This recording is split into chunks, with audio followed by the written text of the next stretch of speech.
በስመ አብ ወወልድ ወመንፈስ ቅዱስ አሐዱ አምላክ አሜን። ግንቦት 21 ቀን አምላክን የወለደች ክብርት እመቤታችን ቅድስት ድንግል ማርያም በደብረ ምጥማቅ በስሟ በተሰራች ቤተ ክርስቲያን ጉልላት ላይ በብርሃን መርከብ ተቀምጣ በግልጽ የታየችበት ዕለት ነው። ዳግመኛም በዚህች ዕለት እንግዶች መጥተውባቸው ሳለ እርግቦችን አብስለው ምግብ ሰርተው ቢያቀርቡላቸው እንግዶቹ እምቢ ቢሏቸው የርግቦቹ ስጋ ላይ አማትበው እፍ ብለው ርግቦችን ክንፍ አውጥተው እንዲበሩ ያደረጓቸው ሶርያዊው አቡነ አሮን እረፍታቸው ነው። ገሃነመ እሳትን በማሰብ በዝሙትም ላለመውደቅ ብለው ሰውነታቸውን የሚነድ እሳት ውስጥ በመጨመር ዘማዊቷን ሴት ለንስሐ ያበቋት አቡነ መርትያኖስም በዚች ቀን እረፍታቸው ነው። ዳግመኛም በዚች ዕለት ነቢዩ ቅዱስ አሞጽ መታሰቢያ በዓሉ ነው። አቡነ አሮን ሶርያዊ ፈውስ የመስጠትና ታላላቅ ታምራትን የማድረግ ሀብት የተሰጣቸው ታላቅ አባት ናቸው። እንግዶች የሆኑ መነኮሳት ወደ እሳቸው በመጡ ሰዓት እርግቦችን አብስለው ይመገቡ ነበርና አንድ ቀን እንዲሁ አድርገው እርግቦችን አብስለው ለእንግዶች መነኮሳት ቢያቀርቡላቸው መነኮሳቱ ግን ስጋን አንበላም አሏቸው። አቡነ አሮንም አብስለው ሰርተው ባቀረቡት የርግቦች ስጋ ላይ አማትቦ እፍ ብለው ርግቦችን ክንፍ አውጥተው እንዲበሩ አድርገዋቸዋል። አቡነ አሮን በተራራ ላይ ቤተ ክርስቲያን ሰርተው ውሃው ከተራራው ይርቅ ነበርና አባታችን በመስቀል ምልክት አማትበው ውሃውን ስበው ከተራራው ላይ አውጥተውታል። ሰይጣን ወደ በዓታቸው ተመሳስሎ ገብቶ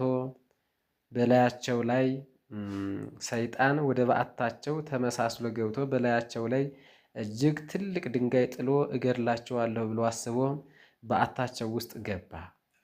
እርሳቸውም አስቀድመው አውቀውት ሳለ ግን እንዳላወቁ ሆነው እንግዳ ነህና ወደ ውስጥ ግባ ብለው ካስገቡት በኋላ በእሳቸው ላይ እጥለዋለሁ ብሎ ያሰበውን እጅግ ትልቅ ድንጋይ በላይ ላይ ጫኑበትና ዙሪያውን ደፍነው እንዳይወጣ በመስቀል አማትበው ዘግተው ገድለውታል። ልቡሰ ሥጋ አጋንንት ነው። እነዛኞች ሳጥናኤል ግን አይሞትም አይደለ? የወደቁት ይሄ ልቡሰ ሥጋ ነው ማለት ነው። አባታችን አገረ ገዢው መሞቱን ሰምተው ሂደው በጸሎታቸው ከሞትም አስነስተውታል። ውሃ የሚቀዱባቸው 4 ትላልቅ እንስራዎችን በአንበሳ እየጫኑ 10 ዓመት ገዳማትን አገልግለዋል። ጻድቁ በመጨረሻ ከጌታችን ታላቅ ቃል ኪዳን ተቀብለው ግንቦት 21 ቀን በታላቅ ክብር አርፈዋል። ከዛ ላይ ግን የንታውን የእርግቦችን ስጋ ያለው አሁን እርግብ በእኛ ሀገር አንመገብም ነው። በእነሱ ሀገር የሚበላ እርግብ የሚባል ኑሮ ነው ማለት ነው።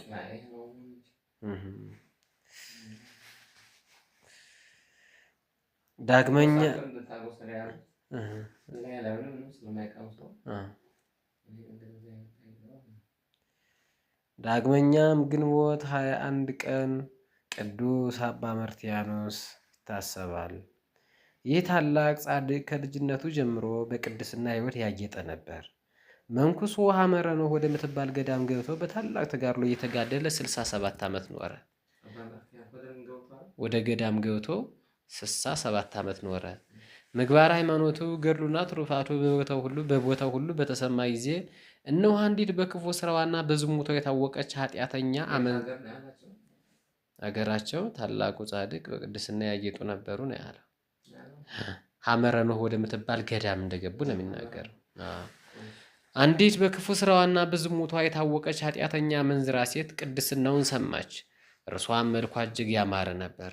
ጽድቁን ቅድስናውን በመናገር የሚያመሰግኑትን ሰዎች እንዲህ አለቻቸው፣ እናንተ ታመሰግኑት አላችሁ። እርሱ የሚኖረው በዱር ነው፣ የሴት ፊት አይቶ አያውቅም። እኔም ቢያይ ግን ድንግልናውን አጥፍቼ ቅድስናውን ማረክስበታለሁ አለቻቸው።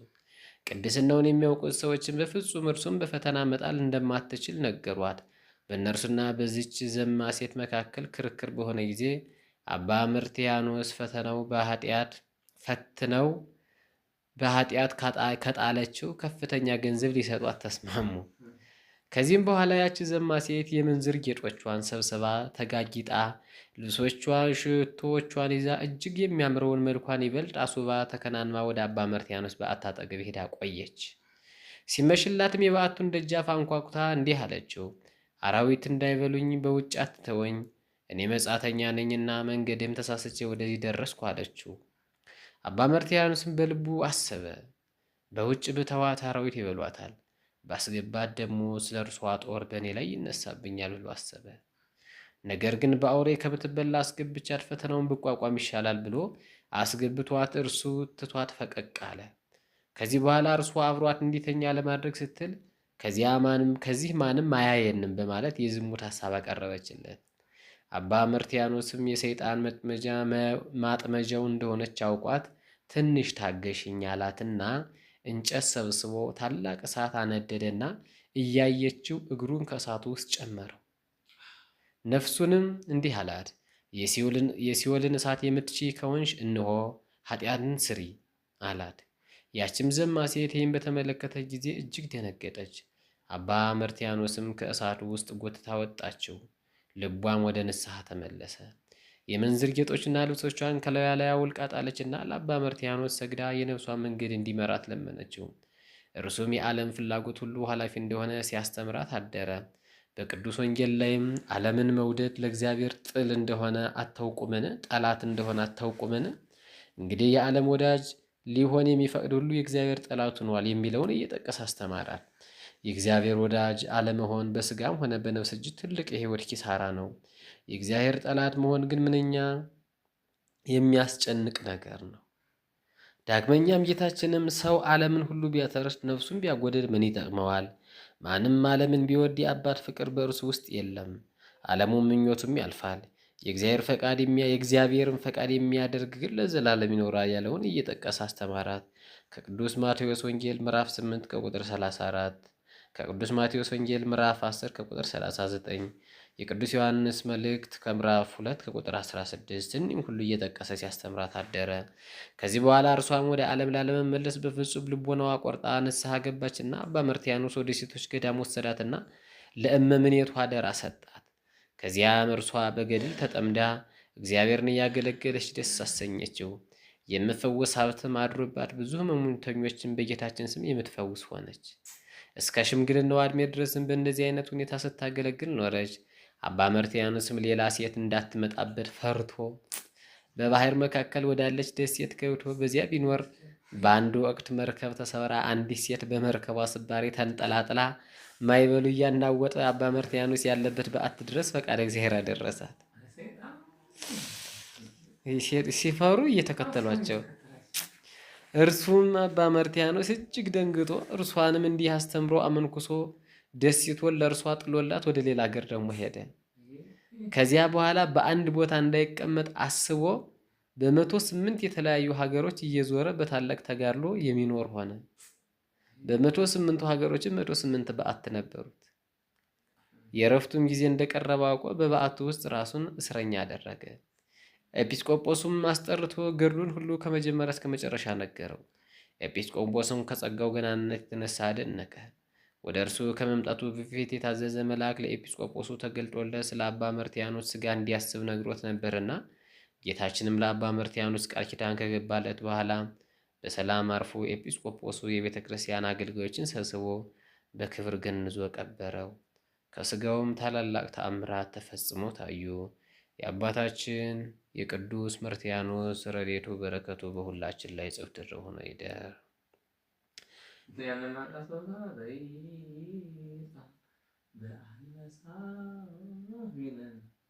የእሱ የቅዱስ መርትያኖስ ነው።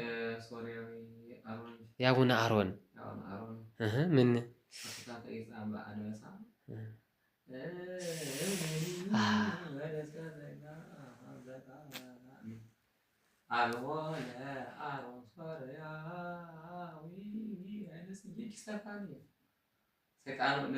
በራሱ ላይ እንደጫነው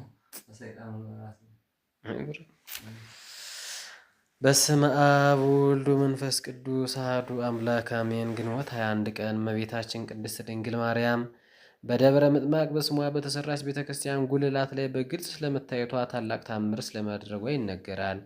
ጌታችን በምድረ ግብፅ እና ኢትዮጵያ በተሰደደ ጊዜ ከእመቤታችን ከዮሴፍና ከዮሴፍ ጋር ዛሬ ደብረ ምጥማቅ ወደምትባለ ቦታ አርፎ ነበር። ቦታውን ባርኮ ለድንግል እናቱ እንዲህ አላት፣ ለዘላለም ያንቺ መቀመጫ ይሁን ብሎ ቃል ኪዳን ገብቶላት ነበር። በዚህ መሰረት ደብረ ምጥማቅ ገዳም ተገድሞ የበርካታ መነኮሳት ቤት ከሆነ በኋላ እመቤታችን በልጇ ፈቃድ ግንቦት 21 ቀን አእላፍ መላእክትን፣ ጻድቃን፣ ሰማዕታትን አስከትላ በመምጣት ለሕዝበ ክርስቲያኑም ለአሕዛብም ጭምር በመገለጥ ለ5 ቀናት በግልጽ ትታይ ነበር። በዚች ቀን በግብፅ አገር ደብረ ምጥማቅ በምትባል በተሰራች ቤተክርስቲያን ከምስራቅ እስከ ምዕራብ ከሰሜን እስከ ደቡብ ያሉ ሰዎች ይሰበሰባሉ። ከየሀገሩም ሁሉ ይመጣሉ። እነዚህም ሁሉ ሰቀላ ሰርተው ድንኳን ተክለው አጎበር ጥለው ይከትማሉ። ከ21 ቀን ጀምረው እስከ 25 ቀን ድረስ በፍጹም ደስታ በፍጹም ክብር የድንግልን በዓሏን ማክበር ይጀምራሉ። ድንግልም ከግንቦት 21 ቀን ጀምራ እስከ ግንቦት 5 ቀን ድረስ ሳታቋርጥ በእነዚህ በ5 ዕለታት ከመላእክት ከጻድቃን ከሰማዕታት ጋር ትገለጽላቸው ነበር። እነርሱም በፍጹም ክብር በፍጹም ደስታ በዓሏን ያከብራሉ። ክርስቲያኑም እስላሙም በጋር ተገልጸው ያዩት ነበር። ተአምረ ማርያምም ይህን ይናገራል። እመቤታችን በዙሪያዋ የመላእክት ሰራዊት የመላእክት አለቆች በየማዕረጋቸው ክንፋቸውን ዘርግተው ይቆማሉ፣ ይጋርዷትማል። ሱራፌልም ማዕጠንታቸውን ይዘው ለንግስናዋ ገናንነት ይሰግዳሉ። በየስግደታቸውም እንዲህ እያሉ ያመሰግኗታል። አብ በሰማይ ሆኖ ተመለከተ፣ እንዳንቺ ያለ አላገኝም። አንድ ልጁን ልኮ እርሱም ካንቺ ሰው ሆነ። ሁለተኛም ሰማዕታት በየማዕረጋቸው ረቂቃን በሆኑ ፈረሶቻቸው ተቀምጠው እየመጡ መጀመሪያ ቅዱስ ጊዮርጊስ ከአምባ ፈረሱ ላይ ወርዶ ይሰግድላታል። እንዲሁም ባልንጀሮቹ ሰማዕታት መጥተው ይሰግዱላታል። ከሱ በኋላ የሚመጣው በዱሪ ፈረስ የሚቀመጠው ቅዱስ መርቆሬዎስ ነው። ከዚህ በኋላ ሰማዕታት ሁሉ በመከታተል መጥተው ይሰግዱላታል። ዳግመኛ ደግሞ የጻድቃን አንድነታቸው መጥተው በፊቷ ሰግደው ይመላለሳሉ። ሄሮድስ ያስገደላቸው 144,000 ሕፃናት የቤተልሔም ሕፃናት ከአለቃቸው ከቅዱስ ቂርቆስ ጋር መጥተው ይሰግዱላታል። በፊቷም እየዘለሉ አንዱ በአንዱ ላይ እየዘለለ በመተቃቀፍ ይጫወታሉ። በደብረ ምጥማቅ የተሰበሰቡት ሁሉ ክርስቲያኖችም እስላሙም ሁሉ ይህን በግልጽ በተመለከቱ ጊዜ እጅግ ሐሴት ያደርጋሉ። እናት አባት የሞቱበት ቢኖር ወይም ከዘመዶቹ ቢኖር የሞተበት ወላዲተ አምላክን እመቤቴ ሆይ እገሌን እባክሽ አምጥተሽ አሳይኝ ብሎ በሚለመናት ጊዜ ቀድሞ በነበረበት መልኩ ያን ጊዜ ታመጣዋለች። የብርሃን እናቱ እመቤታችንም መሐመድንም ከሲኦል አውጥታ አሳይተዋቸዋለች። የዚህን ጉዳይ ወደ መጨረሻ ላይ በደንብ እንመለከተዋለን። ደግሞም ሕዝቡ ሁሉ መሐረባቸውን ወደ ላይ ይወረውሩላታል። እመቤታችንም የወደደችውን በእጇ ተቀብላ መልሳ ትጥልላቸዋለች። እነርሱም ለበረከት በየጥቂቱ ይከፋፈላቷል። በእንዲህም አይነት ሆና 5 ቀን ሙሉ እስላሙም ክርስቲያኑም አረማውያኑም በገሃር ተመልክቷት ወደ ቤታቸው ለመሄድ ሲሹ በፊቷ ሰግደው ይሰናበቷታል። እመቤታችንም ትባርካቸዋለች። ሂደው እንደገና ይመለሳሉ። 5ቱ ዕለታትም ሲፈጸሙ ሕዝቡ እመቤታችን በእንባ ይሰናበቷታል። እመብርሃንም በብርሃን መስቀል ባርካቸው ከቅዱሳኑ ጋር ታርጋለች። አምላክን የወለደች ክብርት እመቤታችን በደብረ ምጥማቅ መሐመድን ከሲኦል አውጥታ እንዳሳየቻቸውና የአሕዛብም የሐሰት መንፈስ እንዳጋለጠች ተአምሯ ላይ ተጽፏል።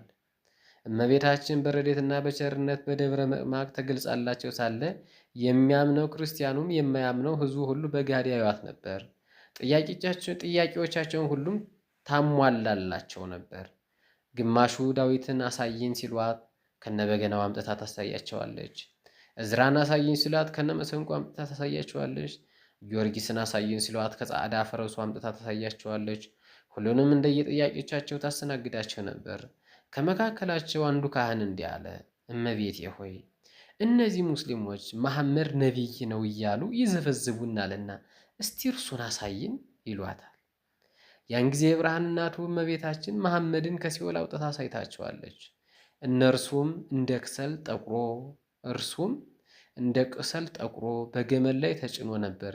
የመሐመድ ብልት ከገመል አንገት ጋር በእሳት ሰንሰለት ታስሮ እርሱም ከሰል መስሎ በግመሏ ላይ ተቀምጦ አጋንንት ከፊት ከኋላ ከግራ ከቀኝ በእሳት አለንጋ እየገረፉት እያዳፉት ከሲኦል አውጥተው የተሰበሰበው ሕዝብ ሁሉ እንዲመለከተው አደረጉት። የተሰበሰቡ ሕዝበ ክርስቲያንም እመቤታችን ባሳየቻቸው ታምር እጅግ ተደንቀው ለክብሯ እየሰገዱ በእንባ መሰግኗት። በቦታው የነበሩ ሙስሊሞችም አረማውያን ወዲያውኑ በክርስቶስና በድንግልናቱ እንዳመኑ ተአምረ ማርያም ላይ በሰፊው ተጽፏል። አምላክን የወለደች ክብርት እመቤታችን ለሶስት ቀናትም ማለትም ከግንቦት 21 እስከ ግንቦት 23 ድረስ በእንደዚህ አይነት መልኩ በደብረ ምዕማቅ በገሃድ ተገልጻ ታላቅ ተአምር ያደረገችበት ዕለት ነው። ለተሰበሰቡ ምዕመናን ሁሉ በግልጽ በመታየት ትነጋገራቸው እንደነበረ ሁሉ ዛሬም በረድኤት በቸርነቷ ልጆቿን ትጎበኘን ዘንድ መልካም ፈቃዷ ይሆንልን። ልጇ አምላካችን በአማላጅነቷ ይማረን። አማላጅነቷ የአስራት ሀገሯን ኢትዮጵያን ይጠብቅልን። ወስብሐት ለእግዚአብሔር ወለወላዲቱ ድንግል ወለመስቀሉ ክቡር አሜን።